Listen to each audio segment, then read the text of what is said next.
ഇന്ന് കേരളത്തിൻ്റെ ജന്മദിനമാണ്. നമ്മുടെ സംസ്ഥാനത്തിൻ്റെ പിറന്നാളാണ്. അതുകൊണ്ടാണ് നമ്മൾ ഈ ദിവസം വളരെ സന്തോഷപൂർവ്വം കൂടി ഇത്തരം ഉദ്ഘാടന സമ്മേളനങ്ങളും കഥകളും കവിതയും മലയാളവും എല്ലാം ചർച്ച ചെയ്യുന്നത്, ആസ്വദിക്കാൻ പോകുന്നത്. തുടക്കത്തിൽ തന്നെ ഈ ദിവസത്തെ വിവിധ സമ്മേളനങ്ങൾ, കഥ പറച്ചിലുകളും കവിതയും എല്ലാം ഉൾക്കൊള്ളുന്ന ഈ മലയാള ദിനാഘോഷ പരിപാടി ഉദ്ഘാടനം ചെയ്തതായി അറിയിക്കുന്നു.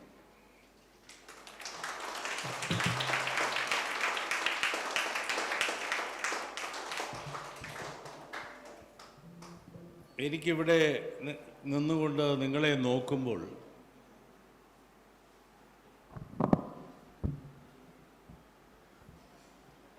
എൻ്റെ ബാല്യമാണ് എനിക്ക് ഓർമ്മ വരുന്നത്.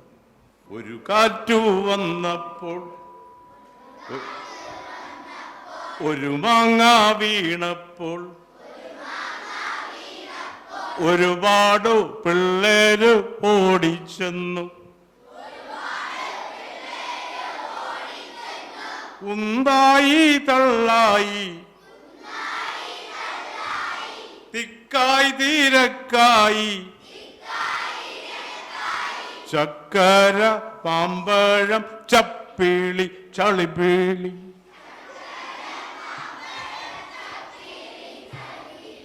ആയിട്ടായി മിഠായി, തിന്നപ്പോൾ എന്തിഷ്ടായി, തിന്നു കഴിഞ്ഞപ്പം കഷ്ടായി. ഭാഷയെന്ന് പറയുന്നത്, ഭാഷയെക്കുറിച്ച്, മാതൃഭാഷയെക്കുറിച്ച് ഗാന്ധിജി പറഞ്ഞത് എന്താണ്? മാതൃഭാഷ മുലപ്പാല് പോലെയാണ്. മുലപ്പാല് എന്ന് പറഞ്ഞാൽ അതിനേക്കാളും പരിശുദ്ധമായ, അതിനേക്കാളും ഔഷധ സമ്പന്നമായ, അതിനേക്കാളും പോഷക സമൃദ്ധമായ മറ്റൊന്നില്ലല്ലോ. അതുപോലെയാണ് ഒരാൾക്ക് താൻ ആദ്യം കുടിക്കുന്ന ദിവ്യ ഔഷധമായ മുലപ്പാൽ പോലെയാണ് മാതൃഭാഷ. പക്ഷേ ഞാൻ പറയുന്നു, മാതൃഭാഷ നമ്മുടെ കണ്ണുകളാണ്. മാതൃഭാഷ നമ്മുടെ കണ്ണുകളാണ്. മറ്റുള്ള ഭാഷകളെല്ലാം കണ്ണടകൾ മാത്രം. നമ്മുടെ നേരെയുള്ള കണ്ണാണ് മാതൃഭാഷ. ദൈവദത്തമായ, ജന്മസിദ്ധമായ കണ്ണുകളാണ് മാതൃഭാഷ. മറ്റു ഭാഷകളോ കണ്ണടകളാണ്, അല്ലേ? മർത്യന്നു പെറ്റമ്മ തൻ ഭാഷ താൻ എന്നല്ലേ പറയുന്നത്? ആരാ പറഞ്ഞത് അങ്ങനെ? മഹാകവി വള്ളത്തോൾ. നിങ്ങൾ വായിക്കണം, കൊച്ചുകുട്ടികൾ വായിക്കണം, മലയാളം വായിക്കണം. ഇവിടെ ഈ ടീച്ചേഴ്സ് എല്ലാം ഇവിടെ നിന്നാൽ പോരാ, അനങ്ങുന്ന ആളിനെ അപ്പം തന്നെ കൈകാര്യം ചെയ്യണം, മാതൃഭാഷയിലൂടെ കൈകാര്യം ചെയ്യണം. അപ്പോൾ നമ്മൾ വായിക്കണം. നിങ്ങൾ കേട്ടിട്ടില്ലേ? വീണ്ടും താഴ്ന്നു പോയി.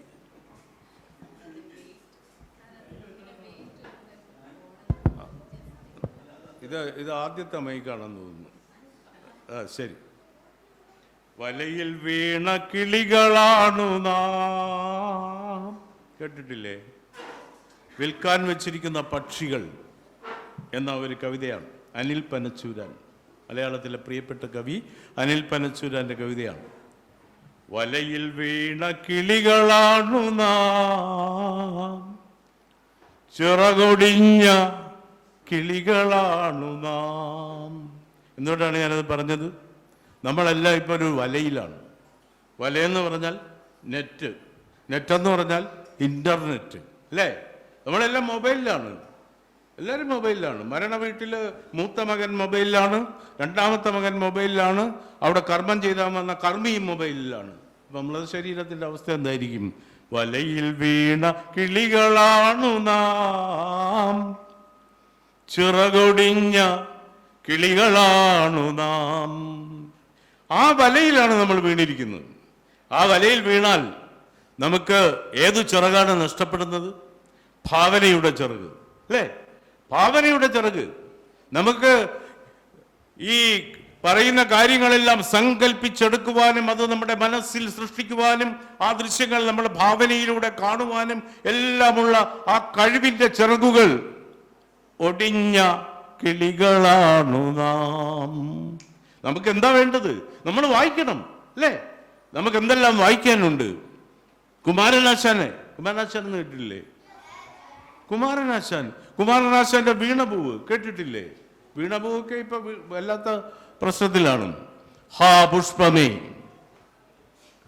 പുഷ്പമേ അധിക തുങ്ക പദത്തിൽ എത്ര ശോഭിച്ചിരുന്നു ഇതൊരു രാജ്ഞി കണക്കയെ.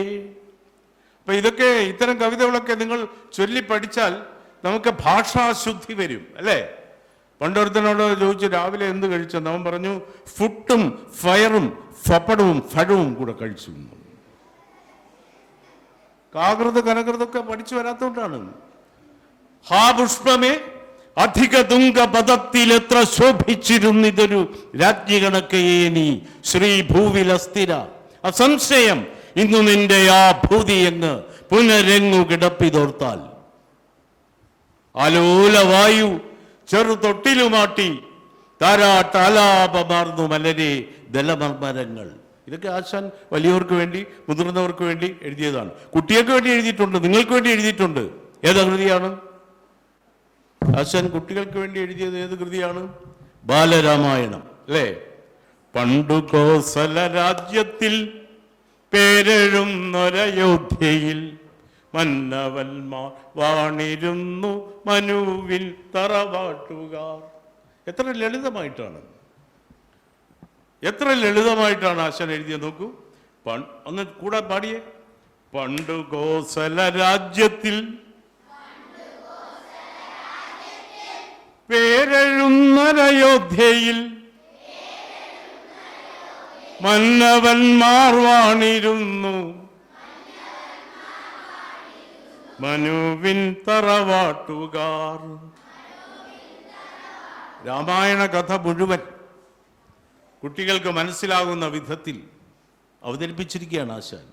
ഈ വല്ലിയിൽ നിന്നു ചെമ്മേ പൂക്കൾ പോകും നീതാ പറന്നമ്മേ. ഒരു കൊച്ചുകുട്ടി അമ്മയോട് പറയുന്നു, നിങ്ങളുടെ പ്രായത്തിലുള്ള കുട്ടി, അല്ലേ? ഈ വല്ലിയിൽ നിന്നു ചെമ്മേ. വീണ്ടും ആ ഉണർവ് പോയി, കഴിച്ചതെല്ലാം ദഹിച്ചെന്ന് തോന്നുന്നു. ഈ വല്ലിയിൽ നിന്നു ചെമ്മേ പൂക്കൾ പോകും നീതാ പറന്നമ്മേ. തെറ്റി നീനക്കുണ്ണി ചൊല്ലാം നൽ പൂമ്പാറ്റകളാണിവെല്ലാം. കുട്ടി പറഞ്ഞത് എന്താണ്? ഇത് പൂക്കളാണ്, പൂക്കൾ പറന്നു പോകുന്നു എന്നല്ലേ പറഞ്ഞത്? അമ്മ പറഞ്ഞ പൂക്കളല്ല, പിന്നെന്താണ്? നൽ പൂമ്പാറ്റകളാണിവെല്ലാം. അയ്യോ പോയി കൂടെ കളിപ്പാൻ അമ്മേ വയ്യേ എനിക്കു പറപ്പാൻ.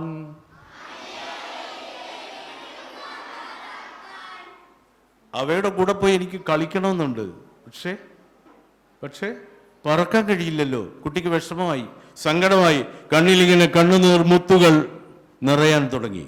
അമ്മയ്ക്കും വിഷമമായി. അമ്മ അവനെ ആശ്വസിപ്പിച്ചുകൊണ്ട് ചേർത്തണച്ചുകൊണ്ട് പറയുന്നു, ആവാത്തതിങ്ങനെ എണ്ണി ചുമ്മാ മാഴ്കൊല്ല എന്നോ മലുണ്ണി. കഴിയാത്ത കാര്യങ്ങളെ കുറിച്ച് എന്തിനാണ് കുഞ്ഞെ ചിന്തിക്കുന്നത്? നിന്നെ കൊണ്ട് കഴിയാത്ത കാര്യങ്ങളല്ലേ അത് ഓരോ ആളിനും ഓരോ കാര്യങ്ങളുണ്ട്. പിച്ച നടന്നു കളിപ്പൂ നീ. നോക്ക്, ഈ പിച്ചകമുണ്ടോ നടപ്പൂ.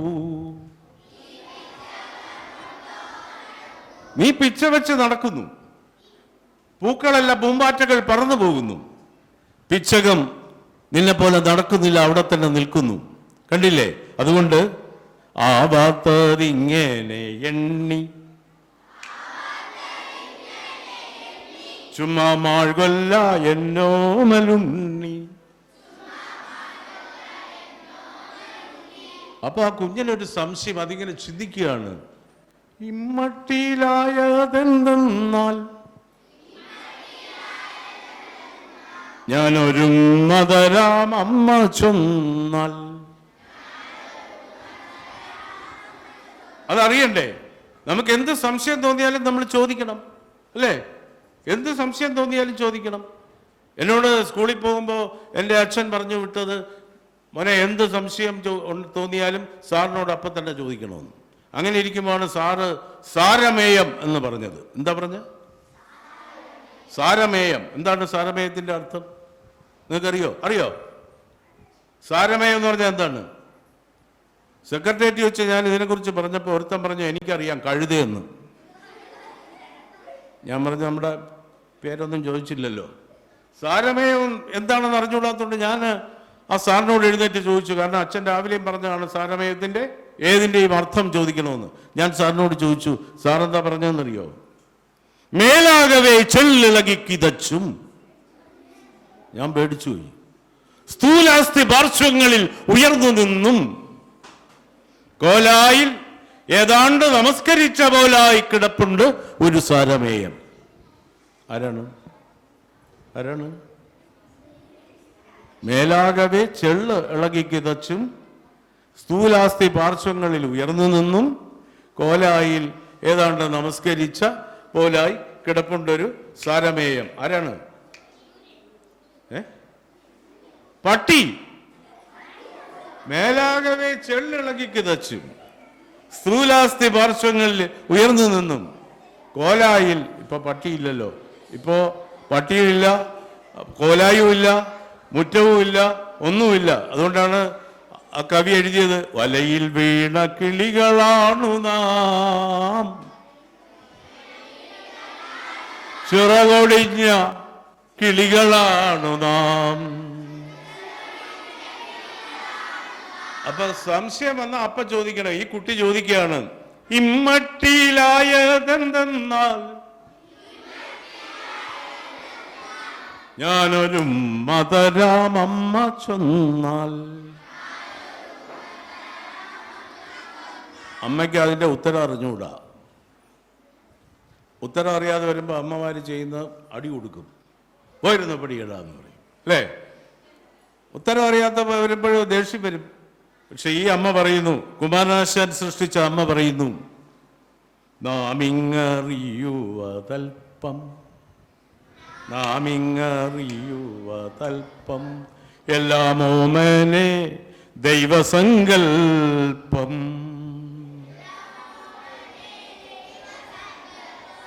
ഈ കവിതയൊക്കെ നിങ്ങൾ പഠിച്ചിട്ടുണ്ടോ? പഠിച്ചിട്ടുണ്ട്. ഉള്ളൂരിനെ വായിച്ചിട്ടുണ്ടോ? ഉള്ളൂരിന്റെ പ്രേമസംഗീതം. ഒരൊറ്റ മതമുണ്ടുലകിന്നുയിരാം പ്രേമമതൊന്നല്ലോ, ഒരൊറ്റ മതമുണ്ടുലകിന്നുയിരാം പ്രേമമതൊന്നല്ലോ, ഒരൊറ്റ മതമുണ്ടുലകിന്നുയിരാം പ്രേമമതൊന്നല്ലോ. നിരവധി നിരവധി നല്ല കാര്യങ്ങളുടെ മുത്തുകൾ ഉള്ളൂർ പറഞ്ഞിട്ടുണ്ട്. വള്ളത്തോൾ ഭാരതമെന്ന പേരു കേട്ടാൽ അഭിമാനപൂരിതമാകണം അന്തരംഗം. കേട്ടിട്ടുണ്ടോ? കേട്ടിട്ടുണ്ടോ? ഭാരതമെന്ന പേര് കേട്ടാൽ, ഭാരതം നമ്മുടെ രാജ്യമാണ്, ഭാരതമെന്ന പേര് കേട്ടാൽ അഭിമാനപൂരിതമാകണം അന്തരംഗം. കേരളമെന്ന് കേട്ടാലോ തിളയ്ക്കണം തിളയ്ക്കണം തിളയ്ക്കണം ചോര നമുക്ക് ഞരമ്പുകളിൽ. ദേശഭക്തി ഉണർത്തുന്ന വരികളാണ്. അതുകൊണ്ട് ഇത്തരം കവികളെ നമ്മൾ വായിക്കണം. കുഞ്ചൻ നമ്പ്യാരെ വായിക്കണം. കുഞ്ചൻ നമ്പ്യാരെ വായിച്ചിട്ടുണ്ടോ? കേട്ടിട്ടുണ്ടോ? പഠിച്ചിട്ടുണ്ടോ? എന്തുവാ പഠിച്ചത് കുഞ്ചൻ നമ്പ്യാരുടെ? നായർ വിശന്നു വലഞ്ഞു വരുമ്പോൾ കായക്കഞ്ഞിക്കരിയിട്ടില്ല. തുള്ളലാണ് അദ്ദേഹത്തിന്റെ, ഓട്ടം തുള്ളലാണ്. അപ്പൊ വീട്ടിലെ ഗ്രഹനാഥൻ, റേഷൻ കാർഡിൽ എഴുതുമല്ലോ ഗ്രഹനാഥൻ. ഗ്രഹനാഥൻ വിശന്ന് വരുമ്പോ ഗ്രഹനാഥൻ എന്ത് ചെയ്യുന്നു?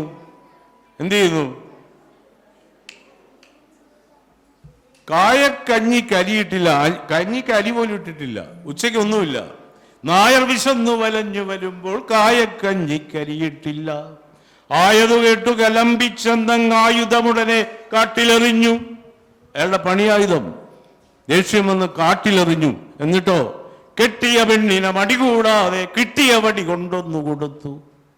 കെട്ടിയ പെണ്ണിനെ മടികൂടാതെ കിട്ടിയ വടി കൊണ്ടൊന്നു കൊടുത്തു. കുഴപ്പമില്ല അല്ലേ? കഞ്ഞി കരിയിടാതെ എന്നാ പിന്നെ എന്ത് ചെയ്യാൻ നോക്കും? അങ്ങനെ പല കാര്യങ്ങളും ചെയ്തു അവിടെ. എന്നിട്ട് അവസാനം കുഞ്ചൻ നമ്പ്യാർ പറയാണ്, എന്നിട്ടും കലിതീരാതവന പുരയുടെ ചുറ്റും മണ്ടി നടന്നു. അപ്പൊ ഇതൊക്കെ രസമുള്ള ജീവിത മുഹൂർത്തങ്ങളാണ് കവികൾ അവതരിപ്പിച്ചിരിക്കുന്നത്. ലക്ഷം മനുഷ്യർ കൂടുമ്പോൾ അതിൽ ലക്ഷണമൊത്തത് ഒന്നോ രണ്ടോ.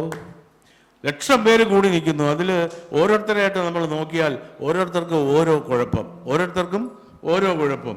ഒരുത്തന് സൽക്കഥ വളരെ അറിഞ്ഞൊരു ദേഹം, ഒരുപാട് പഠിത്തമൊക്കെ ഉള്ള ആളാണ്, ഒരുപാട് വിജ്ഞാനമുള്ള ആളാണ്, ഒരുപാട് ഡിഗ്രികളുള്ള ആളാണ്, PhD ഒക്കെ എടുത്ത ആളാണ്, ഡീലിറ്റും എടുത്ത ആളാണ്. പക്ഷേ സൽക്കഥ വളരെ അറിഞ്ഞൊരു ദേഹം വിക്കുകൾ കൊണ്ട് അതാ പറവാൻ വഹിയ.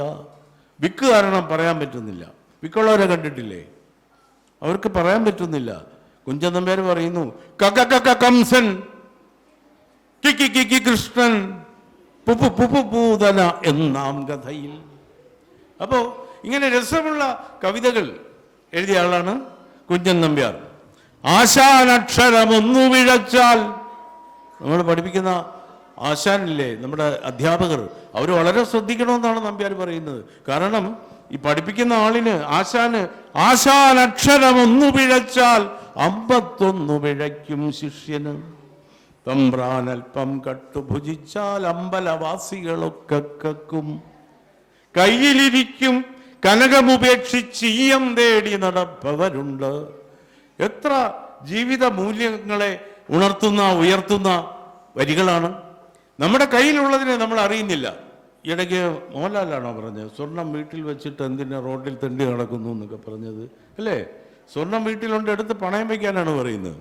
അപ്പോൾ നമ്പ്യാർ പറഞ്ഞ അങ്ങനെയല്ല, വീട്ടിൽ കനകമുണ്ട്, എന്നിട്ടോ വെളിയിൽ ഈയം തേടി നടക്കുകയാണ് ആളുകൾ. പോട്ടെ, ഇങ്ങനെ ഒരുപാട് കവിതകളെ നിങ്ങൾ വായിക്കേണ്ടിയിരിക്കുന്നു. ചെങ്ങമ്പുഴയാണല്ലോ നമ്മുടെ നാടിനെ ഏറ്റവും മനോഹരമായി വർണ്ണിച്ചത്. മലരണിക്കാടുകൾ തിങ്ങി വിങ്ങി. കേട്ടില്ല? ഒന്ന് പാടിയേ. മലരണിക്കാടുകൾ തിങ്ങി വിങ്ങി, മരതക കാന്തിയിൽ മുങ്ങി മുങ്ങി, കരളും മിഴിയും കവർന്നു മിന്നി, കറയറ്റൊരാലസൽ ഗ്രാമഭംഗി. ഈ ചങ്ങമ്പുഴയുടെയൊക്കെ കവിതകൾ നിങ്ങൾ വായിക്കണം. ഇത്തരത്തിലുള്ള എത്രയോ മനോഹരമായി നമുക്ക് ചൊല്ലി ശീലിക്കാവുന്നതും, നാവിനെ വഴക്കിയെടുക്കാവുന്നതും, മനസ്സിനെ ഹൃദ്യമാക്കാവുന്നതും, ഭാവനയെ എന്നും സുന്ദരമാക്കി നിലനിർത്താവുന്നതുമായ ചേതോഹരങ്ങളായ, രമണീയങ്ങളായ, കമനീയങ്ങളായ കവിതാശകലങ്ങളുണ്ട്. ആരുവാങ്ങൂമി ആരാമത്തിൻ്റെ രോമാഞ്ചം, അപ്രമേയ വിലാസലോലയ സുപ്രഭാതത്തിൻ സുസ്മിതം, പൂർവദിമുഖ തിങ്കളൊക്കെയും പൂവിതളോളി പൂശുമ്പോൾ, നിദ്രയെന്നോടു യാത്രയും ചൊല്ലി നിർദ്ദയം വിട്ടുപോകയാൽ, മന്ദചേഷ്ടനായി നിന്നിരുന്നു ഞാൻ മന്ദിരാങ്കണ വീഥിയിൽ, എത്തിയൻ കാതിലപ്പോഴുതോരു മുഗ്ധസംഗീത കന്തളം, ആരു വാങ്ങുമിന്നാരു വാങ്ങും ഈ ആരാമത്തിൻ്റെ രോമാഞ്ചം. ആരാമത്തിൻ്റെ രോമാഞ്ചം അല്ലേ? എന്താണത്? പൂമാലയാണ്. കവിതയുടെ പേരെന്താണ്? ആ പൂമാല. ഈ കവിതയൊക്കെ എടുത്ത് നിങ്ങൾ മുഴുവനും വായിക്കണം, പുതിയ കവികളെയും വായിക്കണം. സൂതകുമാരി പുതിയ കവിയല്ല, എന്നാലും അവരുടെ രാത്രിമഴ നിങ്ങൾക്ക് പഠിക്കാനില്ലേ? ഉയർന്ന ക്ലാസ്സുകൾ പഠിക്കാനുണ്ടോ രാത്രിമഴ? മുമ്പ് 9-ലോ 10-ലോ ഒക്കെ പഠിക്കാനുണ്ടായിരുന്നല്ലോ. രാത്രി മഴ പെയ്യുകയാണ്, ഒരു സ്ത്രീ ഉണർന്നിരിക്കുന്നു. എങ്ങനെ ഉണർന്നിരിക്കുന്നു? വളരെ വിഷമത്തോടെ, വേദനയോടെ, ദുഃഖത്തോടെ, അസ്വസ്ഥയായി ഉണർന്നിരിക്കുന്നു. രാത്രി മഴ നിർത്താതെ കേണും ചിരിച്ചും വിതുമ്പിയും ചുമ്മാതെ പെറുപെറുത്തും നീണ്ട മുടിയിട്ടുലച്ചും കുനിഞ്ഞിരിക്കുന്നൊരു യുവതിയാം ഭ്രാന്തിയെപ്പോലെ. രാത്രി മഴ മന്ദമീ ആശുപത്രിക്കുള്ളിൽ. അപ്പൊ അവരെവിടെയാണ്? ആശുപത്രിക്കകത്താണ്. രാത്രി മഴ മന്ദമീ ആശുപത്രിക്കുള്ളിൽ ഒരു നീണ്ട തെങ്ങലായൊഴുകി വന്നെത്തി ഈ അഴിവാതിൽ വിടവിലൂടെ ഏറെ തണുത്ത കൈ വിരൽ നീട്ടി എന്നെ തൊടുന്നൊരി ശ്യാമയാമിരവിൻ്റെ ഖിന്നയാം പുത്രി. രാത്രി മഴ നോവിൻ ഞരക്കങ്ങൾ, ഞെട്ടലുകൾ, തീക്ഷ്ണസ്വരങ്ങൾ, ഒടുന്നനെയൊരമ്മതന്നാർത്തനാദം. ഞാൻ നടുങ്ങി എൻ ചെവി പൊത്തി ഈ രോഗശയ്യയിലുരുണ്ടു തേങ്ങും വഴി അന്ധകാരത്തിലൂടെ ആശ്വാസവാക്കുമായി എത്തുന്ന പ്രിയജനം പോലെ. അതാണ് രാത്രിമഴ. രാത്രിമഴയുടെ ഒരു ഫീലാണ്. രാത്രിമഴയോടു ഞാൻ പറയട്ടെ, നിന്റെ ശോകാർദ്ര സംഗീതമറിയുന്നു ഞാൻ. നിന്റെ അലിവും അമർത്തുന്ന രോഷവും ഇരുട്ടത്തു വരവും തലിച്ചുള്ള തേങ്ങിക്കലച്ചിലും പുലരിയെത്തുമ്പോൾ മുഖം തുടച്ചുള്ള നിൻ ചിരിയും തിടുക്കവും നാട്യവും ഞാൻ അറിയും.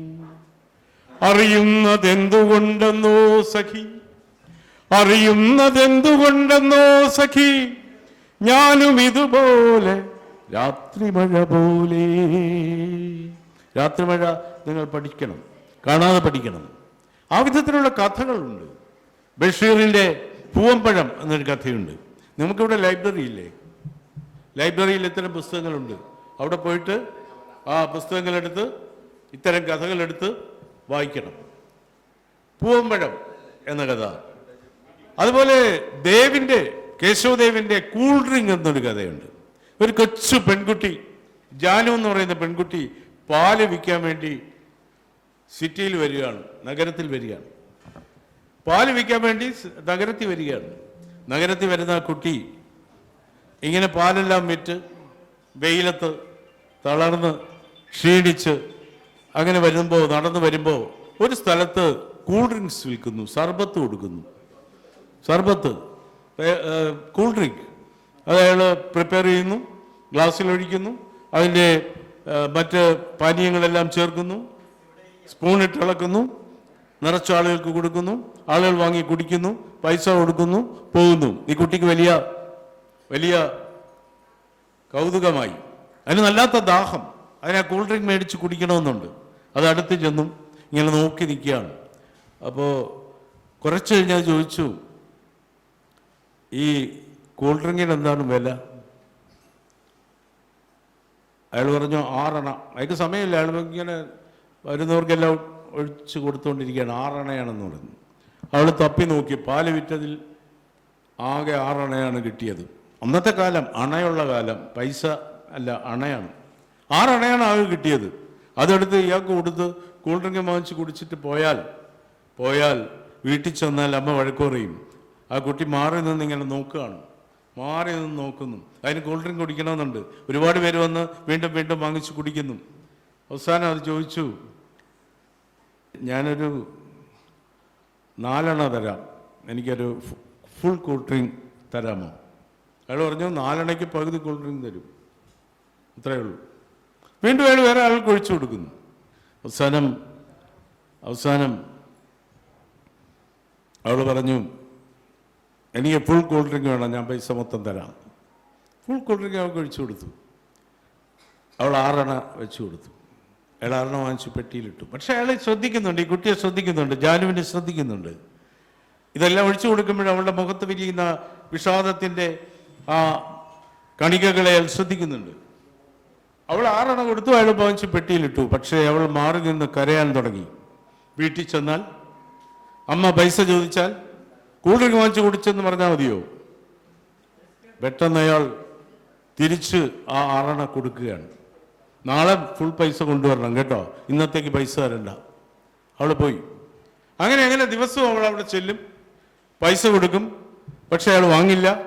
പിന്നെ അവൾ വന്നു കഴിഞ്ഞാൽ അവൾക്ക് ഫ്രീ ആയിട്ടൊരു കൂൾ ഡ്രിങ്ക് അയാൾ അടിച്ചു കൊടുക്കും. അഹമ്മദ് എന്നാണ് കടക്കാരൻ്റെ പേര്. അവളൊരു ദിവസം വീട്ടിൽ നിന്ന് ഒരു പൊതി കൊണ്ടുവന്നു. എന്താ ഇത്? ഇത് നല്ല വരിക്കച്ചക്കയുടെ ഇതളുകളാണ്, ഞാൻ എടുത്തെടുത്തതാണ്. അയാളത് വാങ്ങിച്ചു, അയാളത് കഴിച്ചു. ആ സമയം അവൾ ആ കടയിൽ ചെറിയ ജോലികളൊക്കെ ചെയ്യുന്നു, അവിടെ എല്ലാം ഒതുക്കി വയ്ക്കുന്നു, വെള്ളം എടുത്തുകൊണ്ട് കൊടുക്കുന്നു. അങ്ങനെ ആ ബന്ധം തുടരുകയാണ്.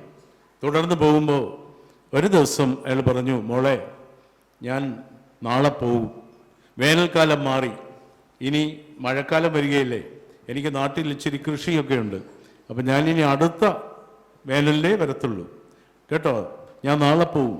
അവൾക്ക് പെട്ടെന്ന് കണ്ണു നിറഞ്ഞു. അവൾ ചോദിച്ചു, നാളെ എപ്പോൾ പോകും? ഞാൻ രാവിലെ പോകും, അതിരാവിലെ പോകും, ഒരു 8 മണിയോടെ ഇതെല്ലാം ഒതുക്കിയിട്ട് പോകും, ഇന്നും കൂടെ ഉള്ളൂ കച്ചവടം. പിറ്റേന്ന് രാവിലെ അയാൾ നോക്കുമ്പോൾ 8 മണിക്ക് അവൾ വന്നിരിക്കുന്നു. അവളുടെ കണ്ണുകൾ സജലങ്ങളാണ്. അയാളെല്ലാം എടുക്കുന്നു, ഒതുക്കുന്നു, അടുത്ത വേറൊരാളെ അതൊക്കെ ഏൽപ്പിക്കുന്നു, പോകാനുള്ള തിരക്കിലാണ്. പോകാൻ നേരത്ത് ആ കുട്ടിയെ അടുത്ത് ചേർത്ത് നിർത്തിയിട്ട് അയാൾ കുറച്ച് ഒരു പിടി നാണയങ്ങൾ അവളുടെ കൈ കൊടുത്തു, ഇരുന്നോട്ടെ. അവൾ തിരിച്ച് അവിടെ തന്നെ ഇട്ടു. എന്നിട്ട് മാറി നിന്നു. അവളൊരു തരത്തിൽ വാങ്ങുന്നില്ല. അയാൾ പോവുകയാണ്. അയാൾ ആ വീഞ്ഞപ്പെട്ടി എടുത്ത് തലയിൽ വെച്ചു. മോളെ എന്നാൽ പോയിട്ട് വരട്ടെ. മുന്നോട്ട് പോകുന്നു, മുന്നോട്ട് നീങ്ങുന്നു. അവൾ അവിടെ തന്നെ നിൽക്കുന്നു, അയാളെ തന്നെ നോക്കിക്കൊണ്ട്.